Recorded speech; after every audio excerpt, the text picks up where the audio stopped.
আসসালামু আলাইকুম। কেমন আছেন সবাই? দেখুন, স্কিল এমন একটা জিনিস যেটা কখনো বেইমানি করে না। তবে আপনাকে জানতে হবে কোন স্কিলে ক্যারিয়ার অপরচুনিটি সব থেকে বেশি এবং কোন স্কিল শিখলে আপনি দ্রুত ফ্রিল্যান্সিং করে টাকা ইনকাম করতে পারবেন। চলুন দেখা যাক। Google Trends.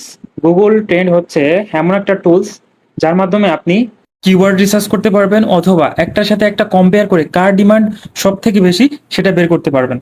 সো আমি এখানে লিখে সার্চ করি গুগল ট্রেন্ডস। এই যে এটা হচ্ছে গুগল ট্রেন্ডের ওয়েবসাইট।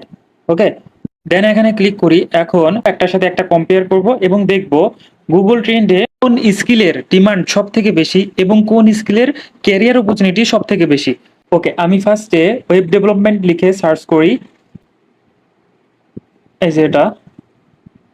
ওকে, এখন লিখব গ্রাফিক ডিজাইন।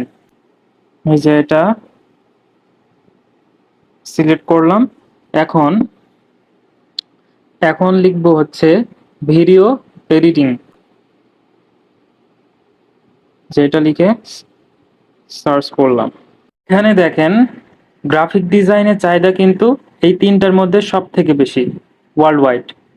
এখন আমরা আরেকটা স্কিল এখানে লিখব, সেটা হচ্ছে ডিজিটাল মার্কেটিং। ওকে, এটা লিখে সার্চ করি। এখন দেখেন সব স্কিলের মধ্যে ডিজিটাল মার্কেটিং এর চাহিদা সব থেকে বেশি ওয়ার্ল্ড ওয়াইড।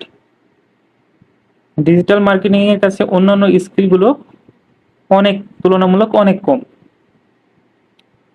এই যে দেখুন, এটা পাস্ট 5 ইয়ার আগে ডিজিটাল মার্কেটিং এর চাহিদা সব থেকে বেশি। তারপরে আমি যদি এখান থেকে পাস্ট 12 মাস দিই, 12 মাস আগে দিই, তাও ডিজিটাল মার্কেটিং এর চাহিদা সব থেকে বেশি। তারপরে আমি যদি পাস্ট 90 ডেজ দিই, তাও ডিজিটাল মার্কেটিং এর চাহিদা সব থেকে বেশি। তারপর আমি যদি পাস্ট 7 ডেজ দিই, মানে 7 দিন আগে দিই, তারপরও ডিজিটাল মার্কেটিং ওয়ার্ল্ড ওয়াইড। তারপরে আমি যদি পাস্ট 4 আওয়ার দিই, মানে 4 ঘন্টা আগে দিই, তারপরও কিন্তু ডিজিটাল মার্কেটিং এর চাহিদা সব থেকে বেশি। তাহলে এবার একটু চিন্তা করে দেখেন, এতগুলো জনপ্রিয় সেক্টরের মধ্যে ও ডিজিটাল মার্কেটিং এর চাহিদা সব থেকে বেশি। তাহলে ডিজিটাল মার্কেটিং এ ক্যারিয়ার অপরচুনিটি কত বেশি একটু চিন্তা করে দেখেন। সো আবার কি ভাবছেন? নতুনদের উদ্দেশ্যে একটা কথাই বলবো, আপনার জন্য ডিজিটাল মার্কেটিংই বেস্ট। তাই আমি রিকমেন্ড করব, আমার MGD 002 ব্যাচে অ্যাডমিশন চলছে। আপনারা যারা অ্যাডমিশন নিতে চান তারা আজই চলে আসুন আমাদের প্রতিষ্ঠানে অথবা স্ক্রিনে দেওয়া নাম্বারে যোগাযোগ করুন।